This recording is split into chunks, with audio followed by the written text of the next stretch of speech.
Today in Decoding Healthcare Research, we will talk about back pain. Back pain is very prevalent in the Western world and is one of the most difficult conditions to treat.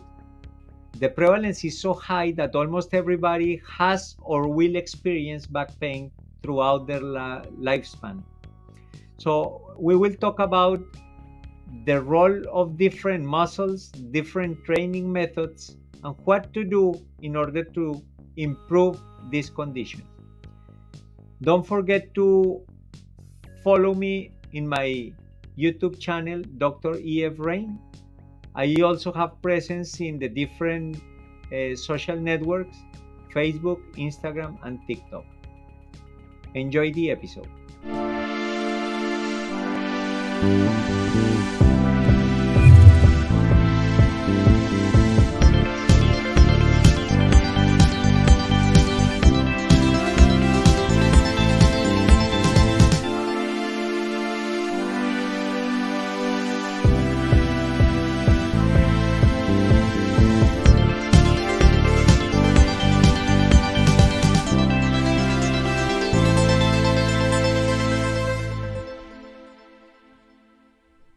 Welcome to Decoding Healthcare Research. I'm your host, Efrain Riveros, Dr. E.F. Rain. I'm an associate professor of anesthesiology at the Medical College of Georgia in the United States. We have been talking about nutrition, sleep, emotional stability, and today I'm going to discuss some topics related to exercise in the context of back pain. Back pain is something that is affecting a large amount of our populations, especially in the Western world. The prevalence of lumbar pain or low back pain across the lifespan is between 60 to 85%. So almost everybody is going to experience at some point some kind of back pain. The significance of this can be measured in terms of quality of life, but also in terms of disability and absenteeism, people not being able to work. And this, for the society at large, is very costly, it's expensive. So it's something that we need to pay attention to. Actually, 12.5% of the absences in people who work can be attributed to back pain. So, in the majority of cases, the exact mechanism and the exact cause cannot be determined. Only in 15% of the cases, you know exactly what originated the pain. Usually, a specific movement that you detected that triggered your back pain. But for the most part, the back pain institutes itself surreptitiously, very slowly, and then you start experiencing this back pain. So it's important when we think about prevention and treatment of back pain that we classify it depending on the duration and clinical course of this lumbar pain. There are three types of back pain. One of them is acute that develops within a window of 6 weeks. The other one is subacute that happens between 6 weeks and 3 months. And if you persist with the back pain for more than 3 months, we are talking about chronic pain. When you have acute back pain, there have been studies trying to show if enrolling yourself in an exercise program is of benefit. So some people have tried resistance training, trying to improve acute pain, and the results of these trials have shown that the benefit that is added by resistance training during the acute phase of the back pain is not significant. Actually, in some occasions, it can exacerbate and prolong the duration of this acute pain. So, what is recommended when the pain just happened and has a duration of less than 6 weeks is that you perform some aerobic exercise, such as walking at a fast pace, rather than trying to lift weights or perform some resistance training. because you need to allow for some recovery of the inflammation that is happening at the level of the muscles, tendons, and ligaments. So it's probably not a good idea for you to get enrolled into resistance training programs at the very beginning of the pain in your back. So as the acute pain transitions to the subacute phase and the chronic phase, the approach has to change. As it becomes chronic, and actually it is considered that approximately 40% of patients who experienced acute back pain transition to chronic pain.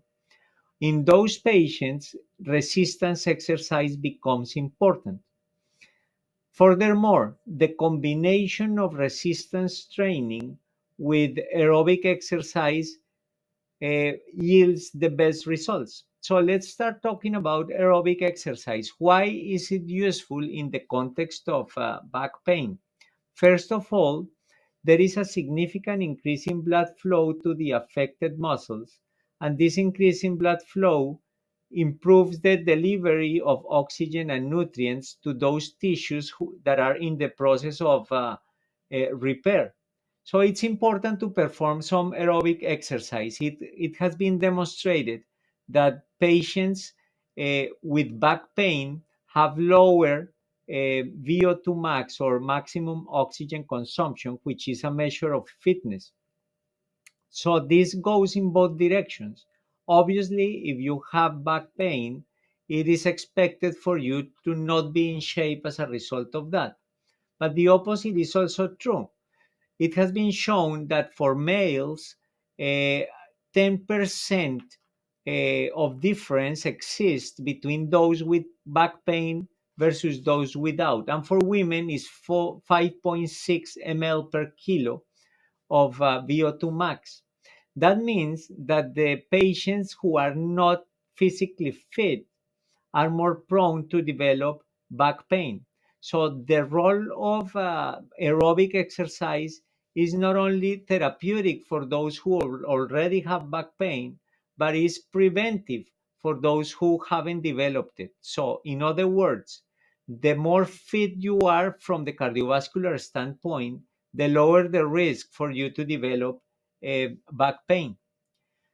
In terms of aerobic exercise, there have been multiple clinical trials trying to evaluate the effect of different programs of aerobic exercise on the perception of pain. One of them evaluated 20 minutes of cycling at 70% of VO2 max, and they showed that there is a significant reduction in pain perception in those patients who are suffering from back pain. Similar studies have been conducted with other exercises such as running or swimming. What is important here is that cycling seems to be better compared to the other two. However, this depends on the population that is being studied. For people who are not used to cycling, they may adopt like different positions that are incorrect when they are cycling, and that may exacerbate the back pain. So the recommendation is basically to do the exercise, the type of aerobic exercise that you are most used to do, because the more used to do that exercise you are, the more likely is that you don't injure yourself by adopting positions or applying forces in ways that can be damaging to your back. So it's clear that the effect of aerobic exercise goes beyond just the improvement of back pain. Actually, in those patients in these clinical trials, what has been observed is that the overall functionality of these patients also improve. So that is translated into better quality of life, which is in the end what we are looking for. There is a trial that evaluated a 6-week program of walking on a treadmill at a rate of 50% VO2 max, and they demonstrated an improvement in 20% in back pain compared to 15% with core strengthening alone. That means that aerobic exercise adds value to the traditional physiotherapeutic approaches. So, and it should be an integral part of treatment in cases of back pain.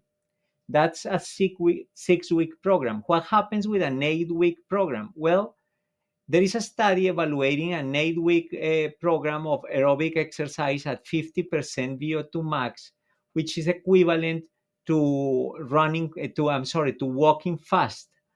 This was evaluated and found to provide a 47% improvement in terms of perception of pain when it is compared with just physical therapy. So again, this is a fact that that that it's important to add aerobic exercise to your routine when you are trying to treat back pain.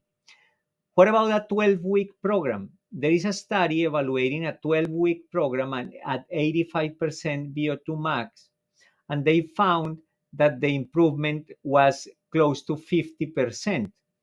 So again, there are two variables that are important here when it comes to aerobic exercise. One is the duration of the program. Ideally, it should last for at least 3 months. And the second one has to do with the intensity of the exercise. And the best results have been achieved between 70 and 80% of VO2 max. Obviously, this has to be graduated depending, or this has to be tailored to the specific fitness and tolerance of each patient. Now, it's important to recognize that aerobic exercise is adding value, but it's not the only strategy. Actually, when we talk about physical therapy for the treatment of back pain, we are focusing on three basic aspects. The first one is stabilization of the core. Second is education in regards to back care. And the other one is mobilization exercises for the back. So let's start talking about the stabilization training. So it's interesting that there is like a vicious cycle that starts with the weakening of the abdominal muscles. When you have your abdominal muscles very weak, this leads to lumbar instability, and that lumbar instability leads to loss of the ability to flex your lumbar spine. On the other hand, that in itself leads to back pain. And once the back pain develops as a result of weak abdominal muscles, the back pain itself limits the flexibility of the lumbar spine even more, and that leads to additional back pain. So, in the end, you end up in a vicious cycle that starts with weak abdominal muscles, finishes with instability of the spine and pain, and that pain leads to more weakness of the abdominal muscles, and it's difficult to get out of that cycle. And that is probably the reason why a significant amount of acute back pain patients transition to chronic back pain.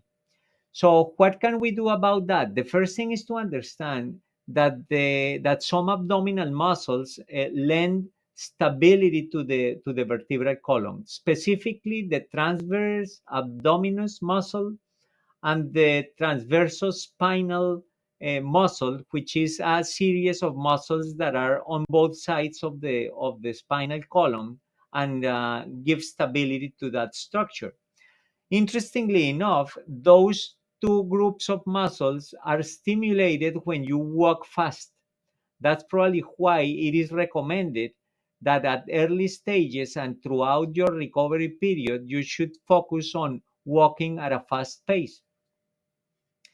The core stabilization exercises can be diverse, right? But the most important ones are the slow curl, the slow collapse, the planks, the bird dog position, as well as sit-ups and squats.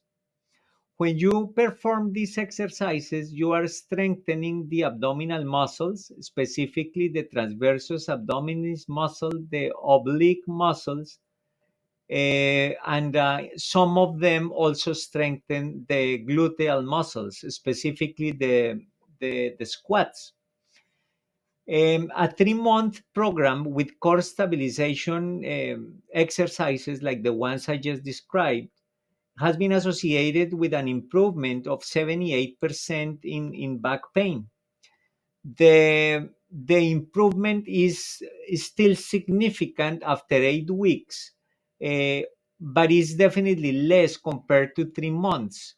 The beneficial effect can be quantified as 39%. So there is an excess improvement of more than 30% when you perform these programs for at least 3 months. So this is important. Now, if you add the exercises that stimulate the abdominal muscles, if you supplement them with the ankle dorsiflexion, the improvement is even more dramatic. It has been shown that there is an increase in 46% in the response to core stabilization programs when you add ankle dorsiflexion. It's important to understand that the weakness of the abdominal muscles can be compounded by the fact that when we are working in an office, we tend to adopt a sitting position that is slumped. That is particularly true for men compared to women. Women tend to sit more straight, and actually, the difference, and it has been measured in terms of lumbar flexion between men and women, is around 12 degrees. So, males are more prone to develop back pain as a result of a sedentary lifestyle. It's interesting to see that physical therapy improves or counteracts the effects of a bad position while you sit. But you have to focus specifically on sitting straight, trying to even apply some support to your back when you are sitting in your office so that your posture is less flexed for your lumbar spine. When it comes to predictors of success of these core stabilization programs, there are 4 predictors that determine success with this physical therapy. The first one is age. When you are older than 40 years old, is the situation is worse compared to younger than 40 years old. For younger people, you have 3.7 times in terms of odds of recovering compared to those older than 40. The second determinant of success is your ability to raise your legs at 90 degrees. If you are able to do that, you have a better prognosis. It's more common for women to achieve this goal because they tend to be more flexible, but that's definitely a predictor that determines if you are going to improve or not with the physical therapy that is in place. The third factor that determines success is the absence of aberrant movements when you um, when you perform these exercises. For example, so if you do squats and when you are standing up during that movement, if you have to perform some rotation or you go laterally to one side, that is considered aberrant. And if you have that pattern, your chances of recovery are lower. Finally, the positive prone stability test determines that you have a worse prognosis in terms of recovery. That test is performed with the patient on the prone position, with the legs swinging, and you apply some pressure on the lumbar spine and posterior to anterior pressure, and then you raise the legs of the patient. If during this maneuver the pain improves, that shows that there is significant instability in the lumbar spine, and this patient has a worse prognosis. It is considered that the more factors out of these four, the more factors you have, the less likely is the recovery with the physical therapy. Now you can supplement this core strengthening and core stabilization exercises with flexibility training. The flexibility training uh, basically consists of trying to improve the elongation of ligaments, tendons, hip flexors, hamstrings, and also spinal muscles, so that you can improve your range of motion and the flexibility of the lumbar spine. So here it's critical to understand that there are two opposing forces that determine the health of your lumbar spine. There are two pairs of muscles that compete to try to stabilize the pelvis and therefore the lumbar spine. On the one hand, we have the abdominal muscles and the gluteal muscles, and on the other hand, you have the iliopsoas and the hamstrings. The iliopsoas muscle and the hamstrings tend to uh, create a posterior tilt of the pelvis, and that posterior tilt of the pelvis leads to hyperlordosis or exaggeration of the lordosis of the lumbar spine, and this in itself creates the conditions for the development of back pain. So, in other words, we need to try to strengthen the abdominal muscles and gluteal muscles, while at the same time try to stretch the iliopsoas muscle and the hamstrings. So all the exercises should be focused on these two objectives. How can you improve flexibility? There are several exercises that are useful for this. One of them is to try to do knee to chest exercises. This is easier to perform when you are in a swimming pool. You try to create like an egg shape, trying to touch your chin with the knees. And the other exercise is called the Sphinx. Consists of position yourself in the prone situation and extending the neck so that you feel the stretching of the abdominal muscles, and also you reduce the stress on the spinal column. So it's important to combine these different strategies. So in summary, the combination of aerobic exercise, specifically walking fast, and as you tolerate, increase the intensity to achieve 70 to 80% of VO2 max, either by walking, swimming, or riding a bike, trying to privilege the type of activity that you are used to do. That's aerobic exercise. You need to combine that with some resistance training, specifically the types of exercises that I mentioned: the planks, the sit-ups, the slow curl ups.